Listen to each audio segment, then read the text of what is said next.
ये बात आप जरूर स्वीकार करें कि सोते समय आपको बहुत सावधान रहना है। और प्रायः गलती सोते समय करते हैं उपासक की, कोई प्रपंच की बात याद करते हुए या मोबाइल देखते हुए या कोई गंदी चेष्टाओं का आपकी रात बेकार चली जाएगी। अगर गंदी चेष्टा हो गई तो सुबह भी बेकार हो जाएगी, दिन भी बेकार हो जाएगा, निरुत्साहित हो जाओगे। सोते समय आपको समय नहीं देना व्यर्थ चिंतन का। उसी समय विषय चिंतन होता है, उसी समय विषय भोग की आकांक्षा जागृत होती, उसी समय विषय देखने की इच्छा होती। मोबाइल है तो जिस समय आप अपनी शैया पर जाएं स्विच ऑफ कर दें।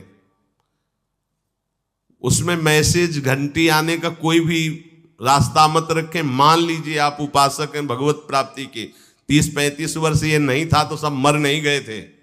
और बोले इमरजेंसी, जब इसकी 30-35 वर्ष से पहले इसकी कोई रचना नहीं थी, मुझे लगता है, क्योंकि 30-35 वर्ष में ही इसका विस्तार देखा है। नहीं तो कभी किसी के पास मोबाइल नहीं। कोई बड़े अधिकारी तो इतना बड़ा वो, इतना बड़ा वाला वो ऐसे रखते थे। नहीं तो मोबाइल तो हमें लगता है 30-35 वर्ष। तो फिर इमरजेंसी कैसे चलती थी? कैसे चलती थी इमरजेंसी? और आप ब्रह्मा हो क्या कि इमरजेंसी संभाल लोगे? स्विच ऑफ करो। जो सब इमरजेंसी संभालने के लिए तैयार, रात दिन न सोता है, वो हर समय जागृत रहता है, वो हमारा आराध्य देव है। स्विच ऑफ करो, चिंतन लगाओ श्री जी का। ये जो रात्रि के शयन के समय मोबाइल में इधर उधर दृश्य देखने हैं, अपने सर्वनाश का बीज बोना है। मान लो, हमारी प्रार्थना मान लो, ये उस समय मन आपको परेशान करेगा जब कमरे की सिटकिनी अंदर से बंद होगी। सबसे प्रार्थना है रात्रि के शयन के समय। तो बोले फिर ठीक है 10 बजे तक देख लेंगे मोबाइल, इसके बाद शयन के समय भजन कर लेंगे। होगा ही नहीं। क्या तुम देखना चाहते हो? प्रिया प्रीतम के सिवा और कुछ क्या देखना चाहते हो? वो तो सुभग सुंदरी सहज सिंगार, सहज शोभा सर्वांग प्रति सहज रूप वृषभानुनंदिनी। हमारी स्वामिनी जी की सुंदरता छुपाने के लिए आभूषण पहनाए जाते हैं, औरों को तो आभूषण सुंदरता बढ़ाने के लिए। यहां छवि के छिपाए बे को ऐसे के दास होके क्या देखोगे मोबाइल में? क्या देखना चाहते हो? वासना की क्रीड़ा, और तुम उस क्रीड़ा को देखना चाहते हो? परमार्थ के पथिक हो। देखना है तो प्रभु को देखने की वृत्ति रखो, अन्यथा मूंद लो आंखें। प्यारे, महान फल प्राप्त करोगे। सबसे प्रार्थना है एकांत में मोबाइल रूपी दुश्मन से बचो। क्योंकि जब आप गंदी बात कहीं देखोगे तो आपके अंदर वैसे ही चिंतन बनेगा, वो ऐसे ही लगेगा मैं भी ऐसा करूं, मैं भी ऐसा भोगूं, मैं भी ऐसा देखूं। मान लीजिए आप, जब हमारे शास्त्र कहते हैं कि पशु पक्षियों के मैथुन को भी नहीं देखना है, अगर ऐसा एक बार दृष्टि पड़े तो मानसिक प्रणाम करके दोबारा दृष्टि न देना। और आप मोबाइल में ऐसी चेष्टाएं देखोगे, कैसे आप भगवत भजन करोगे? कैसे भगवत प्राप्ति का उद्देश्य रख पाओगे? ये कलयुग की बहुत महीन चाल है कि उसके बिना काम नहीं चलेगा और हम तुम्हें काम से युक्त कर देंगे। इसके बिना काम चलेगा नहीं, तुमको रखना पड़ेगा। और जब तुम इसे रखोगे तो हम काम अपना कर लेंगे। कलयुग ने कहा हम अपनी व्यवस्था बना लेंगे। यहां कह रहे जब आप नींद में जा रहे हैं तो बिल्कुल मानो मृत्यु शैया पे जा रहे हैं। आपको उस समय नाम जप में बहुत ध्यान देना है, कहीं मन बहक ना जाए। तो क्या होगा, 5-6 घंटे जो आप लेटोगे ना, वो भी भजन हो जाएगा। हमारा जो सततम योमाम स्मरति नित्यशा है ना, ये पूरा हो जाएगा। नहीं, उस समय हम सो जाएंगे तो हमारा 6 घंटे का वियोग हो गया, 6 घंटे भजन रुक जाएगा। और ये 100% पक्की बात अनुभव की कहते हैं, यदि सोते हुए भजन करोगे तो जगते। कई बार तो पकड़ा है कि अगर आधे पद में बेशुद्ध हो गए तो वो पद पूरा जगते ही शुरू हो गया है।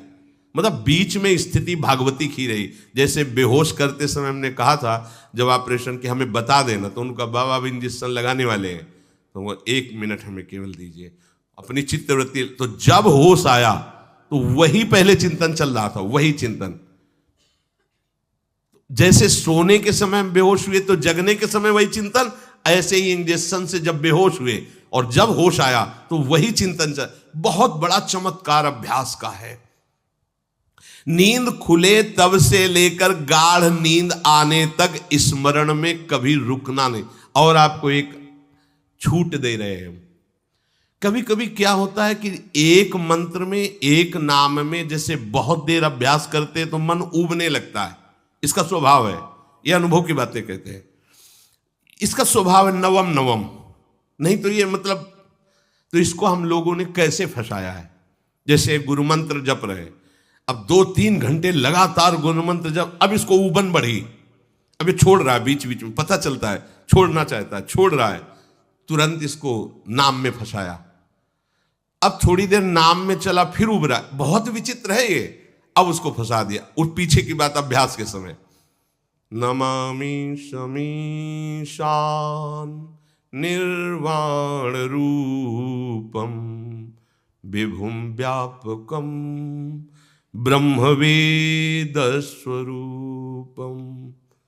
चिंतन, पदगान करे, ये भगवान शिव पदगान कर रहे हैं और उसका चिंतन, निर्वाण रूपम विभुम व्यापकम ब्रह्मवेद स्वरूपम।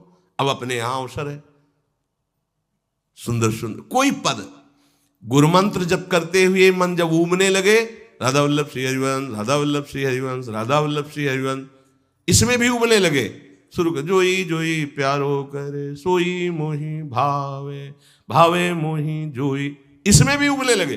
सुधा निधि का कोई एक लाइन ले लो, ब्रह्मेश्वरादि सुदुरूह पदारविंद श्रीमत् पराग परमाद्भुत वैभव, ब्रह्मेश्वरादि सुदुरूह छोड़ना नहीं है, तू भाग में नवम नवम दे रहा हूं, नवम नवम। इसको फंसाने के लिए आपके पास अस्त्र हो, जैसे यहां चाकू, यहां पिस्तौल, तलवार, ये वो सब बिल्कुल वीर सजा रहता है, ऐसे ही अपने लोग सजे रहते। छोटा राधा, अब एकदम चिपक गया है आके, तो कैसे मारे, तो छोटी चाकू है ना वैसे, राधा राधा राधा, थोड़ा दूरी राधा वल्लभ श्री हरिवंश, थोड़ा और दूरी गुरु मंत्र, बड़े बड़े अस्त्र अपने पास रख ले, बहुत भाग रहा है तो फंसा दिया। प्रथम यथावति प्रणव श्री, अब लग पूरा पदगा, पूरा पदगा उसमें लग, प्रथम यथामति प्रणव। भोजन पाते समय ऐसा अभ्यास किया है, 1 घंटा के पहले भोजन नहीं होता, चाहे 2 रोटी पाना हो, समय लगता है भोजन, आराम, एक एक नाम, एक एक, कुछ भी हल्ला मचाओ, कोई फर्क नहीं पड़ेगा, अपना चलेगा। अभ्यास स्नान के समय, भोजन के समय, किसी क्रिया के करते समय, किसी से बात करते समय, सोते समय, ये विशेष स्थान जहां में सावधान रहना है। यहां भजन छूटता है, ध्यान देना, यही भजन छूटता है। चलते समय, क्रियावान होते समय, प्रसाद पाते समय या किसी से बतराते समय, ये सब भजन के छूटने के स्थान है और यही पकड़ना है भजन को। जब आपको बिल्कुल न लगे तो मानसिक सब बंद कर दो और गुनगुनाने लगो, जो धुनी आपको अच्छी लगे उसी में नाम, कोई नाम लेके, संसार का चिंतन न होने पावे, चाहे जो कुछ तुम जहां तुम्हारा मन आवे, गंगावरी गोदावरी, कुछ भी, भागवतिक चिंतन के सिवा संसार के चिंतन न होने पाए। पहले ऐसे अनन्य बनो, फिर बाद में अनन्यता आती, रसना कटो जो अनरट। हाँ भी विषय चिंतन कर रहे हैं, प्रपंच कर रहे हैं, बोले रसना कटो जो अनरटो, और नहीं बोल सकते, प्रपंच बोलेंगे बस, रसना कटो, ये शब्द वहां नहीं आते। पहले हम आपको छूट देते, भक्त चरित्र, भगवान की चरित्र, नाम, कीर्तन, मंत्र, जो भी चाहो, संसार का चिंतन मत होने देना, पहले ये पकड़ो, फिर आगे चल करके जब पवित्र हृदय होगा तब ये निष्ठा आती, रसना कटो जो अन रटो, निरखियन फुटो नयन। मान लो संसार का चिंतन नहीं करने देना है इसको, आप जैसे बने वैसे करो भागवतिक चिंतन, कोई नाम ले लो, कोई मंत्र ले लो, तुम्हें जो प्रिय लगे, हम छूट देते हैं। ये हम नहीं करें कि रसना कटो जो अन रटो, ये बाद की बात है, हमें पहले इसका संसार चिंतन रोकना है। कैसे छूटेगा, कैसे छूटेगा, हमें यह पकड़ना है, नहीं तो निष्ठा की बात। जो हरि नाम जगत त्रिशिरोमणि वंश बिना कबहू, हरिवंश बोलेंगे नहीं, हरि बोलना नहीं है, हरि बोलना नहीं, क्योंकि जो हरिनाम जगत त्रिशिरोमणि वंश बिना, हरिवंश बोलना नहीं है क्योंकि प्रपंच में रति। तो क्या करो, जो तुम्हें प्रिय लगे पहले उसे पकड़ो। ये हम अंदर की बात करें, प्रवचन की बात नहीं कह रहे। मन को फंसाना है हमें। राम कृष्ण हरि जहां लगे इसको लगा, पहले इसको फंसाओ, संसार का चिंतन न होने दे। गीता भागवत भक्त चरित्र कुछ भी कहीं भी इसे फंसाओ, पहले संसार का चिंतन न होने दो, फिर लाओ इसको घुमा के निकुंज वाटिका में। फिर तो भागेगा ही नहीं, फिर नहीं भागेगा। अब सीधे निकुंज वाटिका में किसी महाभाग्यशाली गुरु आश्रित का लगेगा, अन्यथा बहुत प्रपंची मन है। आप आश्रय इधर का लोगे, प्रपंच का चिंतन करोगे, बात बनेगी नहीं। चिंतन छोड़ना है हमें, जैसे बने तैसे संसार का चिंतन छूट जाए तो हम विजय को प्राप्त होंगे। ध्यान दीजिए, इस परमात्म तत्व को वही प्राप्त कर पाता है जिसका राग बीत गया है, खत्म हो गया है, वैराग्यवान। ज्यादा परिश्रम नहीं है वैराग्य में, विवेक नहीं होने के कारण हम वैराग्य नहीं धारण कर पाते। हम बाहरी बातों को वैराग्य ले लेते हैं, ऐसा कपड़ा बदल लेना या कपड़ा ना पहनना या लौकी का कमंडल, मिट्टी का पात्र, तो हम अपने को वैरागी। बात यहां नहीं रुकेगी।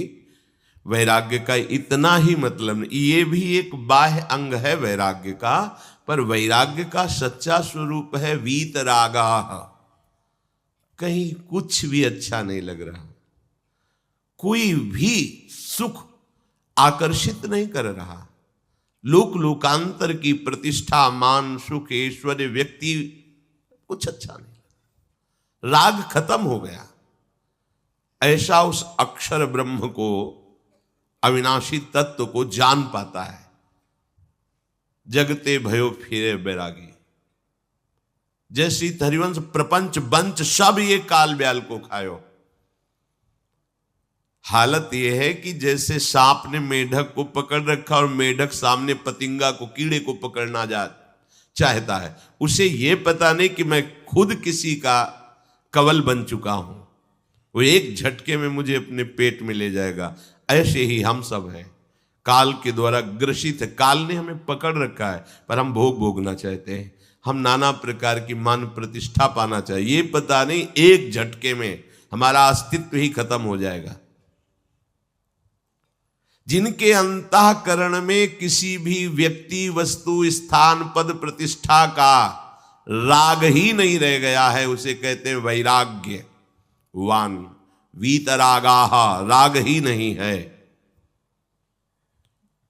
जिनका अंतःकरण निष्पाप निर्मल हो चुका है, जिनके हृदय में केवल भगवत प्राप्ति की उत्कट लालसा जागृत हो गई है,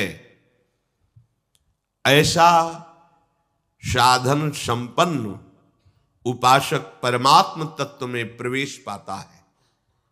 अध्यात्म मार्ग की ऊंचाई पर वो स्थित हो जाता है। यदि छंतु ब्रह्मचर्यम चरंती, जिनकी इच्छा एकमात्र भगवत प्राप्ति की है, यदि छंतो, तो उनको क्या करना होगा? ब्रह्मचर्यम चरंती, ब्रह्मचर्य का पालन करना होगा। प्रत्येक इंद्रियों का निर्विषय हो जाना वास्तविक ब्रह्मचर्य है। केवल जनेंद्रिय से ही ब्रह्मचर्य को नहीं लेते। हमारी प्रत्येक इंद्रिय भोगों से रहित होकर भगवत अनुराग में, नेत्र प्रभु को देखना चाहते हैं, त्वगेंद्री प्रभु को स्पर्श करना चाहती है, घ्राणेंद्री प्रभु के श्री अंग की गंध पाना चाहती है, श्रवणेंद्री प्रभु के वचन सुनना चाहती है। एक एक इंद्रिय अपने प्रभु में लग गई, अंतर्मुख हो गई, बाहर विषयों का त्याग हो गया। इसे ब्रह्मचर्य कहते हैं। पर प्रारंभिक ब्रह्मचर्य में जनेंद्रिय का ब्रह्मचर्य अत्यंत आवश्यक है। यदि जनेंद्रिय जन्य व्यभिचार दोष से युक्त है तो कदापि उसे भगवत प्राप्ति नहीं हो सकती। शुभ गति व्यभिचारी शुभ गति चाहे असंभव। और भगवत मार्ग में सबसे बड़ा दुश्मन यही व्यभिचार दोष है, काम। इसी से हमारा हृदय मलिन होता रहता है, अंधा बटे और पड़ा चबाए वाली दशा रहती। कहते हमें 50 वर्ष हो गए। अरे 50 जन्म हो जाए तुम व्यभिचार करो, गंदी बातें करो, गंदे चिंतन करो, सो समय व्यतीत कर, अनंत जन्म व्यतीत हो गए, भगवत प्राप्ति हुई क्या? 50 वर्ष से भगवत प्राप्ति हो जाएगी क्या? 5 मिनट काफी है भगवत प्राप्ति में, एक बार नाम काफी है। वो स्थिति तो लाओ। बार बार बहिर्मुख वृत्तियों के द्वारा विषयों में सुख बुद्धि कर लेने से हमारा सारा का सारा अध्यात्म चिंतन बदलता रहता है, इसलिए लाभ नहीं मिल पाता, एक रस चिंतन नहीं रह पाता। बार बार विक्षेपी विषय करते रहते हो, हम सहते रहते हैं और भोगते रहते हैं।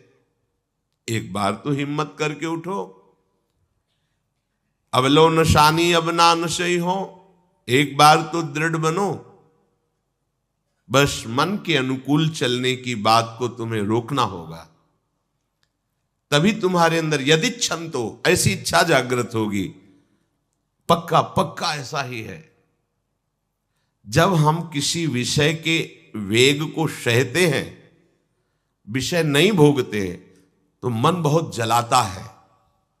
उस जलन में फिर एक ही बात होती है, बस भगवत प्राप्ति हो जाए, झंझट खत्म हो जाए। कब तक हम इसमें चलेंगे? एक बार भगवत, वो जलन हमको भगवत प्राप्ति की इच्छा प्रकट करती है। अपने लोग क्या करते, जलन को मिटाने की कोशिश करने लगते हैं, तो भगवत प्राप्ति की इच्छा क्या, भोग प्राप्ति की तृष्णा जागृत हो जाती है। भोगे हुए भोगों को बार बार भोगने की इच्छा का नाम तृष्णा है। बाहर और भीतर से कोई सहयोगी नहीं, जल रहा है उपासक, तब रास्ता निकलता है भगवत प्राप्ति का, तब इच्छा प्रकट होती। अब नहीं, बहुत जल लिया, अब तो केवल प्रियाजू के समीप जाना है, अब तो प्रभु के सानिध्य में रहना है, नहीं इन भोगों की जलन में जलना है। पर यहां तक पहुंचने के लिए जलना होगा, तभी लिखा सहित सहित बाढ़ है भगति तास्तितिक्षस्व भारत, क्योंकि आगमा पाइनो अनित्यास, ये नाशवान काम क्रोधादि तुम्हें प्रेरित करेंगे, तुम इनके वेगों को सह जाओ, ये स्थायी नहीं है। आगमा पाइनो है, आने जाने वाले हैं, और ये सहन करने से नष्ट होते हैं, भोगने से बढ़ते हैं। यदि क्षंतो, अगर भगवत प्राप्ति की इच्छा है तो ब्रह्मचर्यम चरंती, ब्रह्मचर्य का पालन करना ही होगा, इसमें कोई गुंजाइश नहीं, क्योंकि आप चल ही नहीं सकते। ध्यान से सुन लो, ये मनोरंजन का मार्ग नहीं है, इसमें मन ही मार तनहारिक वृंदावन में गाज, इसमें मन मारना होगा। प्रायः ये मन को दुलार करने वाले लोग कभी भाग्य से सत्संग में भी आ जाते हैं, कभी श्री विग्रह के दर्शन करने भी मंदिर पहुंच जाते हैं, कभी तीर्थ याटन भी करते हैं, पर इनका कोई लक्ष्य नहीं होता। आज सुन लिया सत्संग, बढ़िया है, लक्ष्य नहीं होता। यहां लक्ष्य वालों की बात हो रही। यदि क्षण तो, यदि तुम्हारी ऐसी इच्छा जागृत हो रही किसी जन्म में भगवत प्राप्ति करनी, तो ब्रह्मचर्यम चरंती, आप सच्ची मानिए, जिसके निकालने में तुमको सुख की अनुभूति हो रही, उसको रोकने में कितनी सुख की अनुभूति होगी। उन्मत्त हो जाओगे, बहुत जल्दी आपके सारे के सारे करण भगवदाकार होने लगेंगे यदि आप ब्रह्मचर्य का पालन करेंगे। शरीर स्वस्थ, हल्का, मन प्रसन्न, नींद आदि पर विजय, कितने गुण ही गुण। और ब्रह्मचर्यहीन आलस्य, प्रमाद, भोगों का चिंतन, मन का डिप्रेशन में पहुंचना, कमर में दर्द, टांगों में दर्द, सर में दर्द, घबराहट होना, बिना किसी कारण के मन भयभीत हो रहा है, भोजन अपच हो रहा है, बिना किसी प्रक्रिया के वीर नाश हो रहा है, बिना किसी प्रक्रिया के। काहे को मृत्यु स्वयं स्वीकार कर रहे हो, ये मृत्यु है। चाहे भगवान दत्तात्रेय जी बोल रहे हैं या भगवान कपिल देव जी बोल रहे हो, जब उपासक को संबोधन करते हैं भगवत प्राप्ति के लिए, तो कहते हैं कि इस भोग वृत्ति को साक्षात मृत्यु रूप देखो, ये मृत्यु है तुम्हारी। जब शरीर राग त्यागना है तो तुम शरीर से भोग भोगोगे तो आसक्ति शरीर की पुष्ट होगी, आसक्ति भोग सुख की पुष्ट होगी, है नहीं। कितने दिन शरीर रहेगा, कितने दिन भोग रहेंगे। विचारवान बनो, ब्रह्मचर्यम चरंती, ब्रह्मचर्य का पालन करो। उपासक जो ब्रह्मचारी होता है उसका खिला हुआ चेहरा रहता है, जैसे कमल खिला हुआ, बिना किसी कारण के उसकी मुख मुद्रा में प्रसन्नता होती है। जो ब्रह्मचर्यहीन होता है बुझा हुआ चेहरा होता है, तेजहीन, बिना किसी कारण के वो शोकग्रस्त लगता है। बैठा है, आपको लग रहा है शांत है, लेकिन आप चेहरे को देखो, वो एक शोकग्रस्त है, कुम्हलाया हुआ चेहरा, अशांत चेहरा। मुख प्रसन्न, तन तेज विराजा, यह है ब्रह्मचर्यम चरंती, भगवत आराधन संपन्न उपासक का। जैसे आग में पैर रखते हुए कोई चले तो कैसे चलेगा, ऐसे ही ब्रह्मचारी की पहचान है। इतनी स्फूर्ति उसके अंदर होती, जैसे आग में चलने वाला पूरा पैर नहीं रख पाएगा, अगला कदम रख देगा क्योंकि ताप लग रहा है, ऐसे उसकी स्फूर्ति होती पैरों में। उसकी आंखें एकाग्र रहती है, चंचलता इधर उधर या बार बार झपकना, यह विषयी पुरुष का लक्षण है। बार बार पलक झपकना, यह विषयी पुरुष का लक्षण है। इधर उधर ताक झांक, चंचलता, ऐसा बैठे तिनका तोड़ रहा है, पैर हिला, यह सब विषयी पुरुष के लक्षण है। यह तो बिल्कुल साधारण स्पष्ट दिखाई देता है आदमी विषयी है या ब्रह्मचारी, एक सेकंड में लक्षण होते हैं। आपको जब भगवत मार्ग का अवसर मिला है तो गृहस्थ हो, संतान हो गई, ब्रह्मचर्य से रहो। नहीं चाहिए संतान तो भ्रूण हत्या, गर्भ हत्या जैसे महापाप करने की क्या जरूरत है। उसी वीर से संतान उत्पन्न होती है जिसको आप नष्ट कर रहे हो, जिसको आप ऐसे पानी में बहा रहे हो, व्यर्थ फेंक रहे हो, तो उसको भ्रूण हत्या का पाप लग रहा है, तो तुमको पुण्य लग रहा है, वीरपात कर रहे हो तुम्हें भी वही हत्या लग रही है, क्योंकि उसमें वही जीवात्मा है जो मां के गर्भ में जाके बालक रूप धारण कर लेती है, उसको तुम नष्ट कर रहे हो। पर बुद्धि भ्रष्ट हो गई है, समझ में नहीं आता, व्यर्थ में वीरपात करते हो, व्यर्थ में। तुम्हारा भजन बनेगा, तुम अध्यात्म के योगी बनोगे, मजाक है अध्यात्म का मार्ग। होश में हो जाओ, ये मन के दुलार को बंद करो। जब तक इच्छा ही नहीं भगवत प्राप्ति की, तो फिर तुम कैसे भगवत प्राप्ति कर पाओगे। भगवत प्राप्ति की इच्छा कैसे होगी जब तुम्हारी इस तरह से निंदनीय वृत्तियां हैं। इंद्रियों को दुलार कर रहे हो, मन को दुलार कर रहे हो, भगवत प्राप्ति चाहते हो, आचरण नीच और चाहते हो उच्च पदवी। सावधान हो जाओ।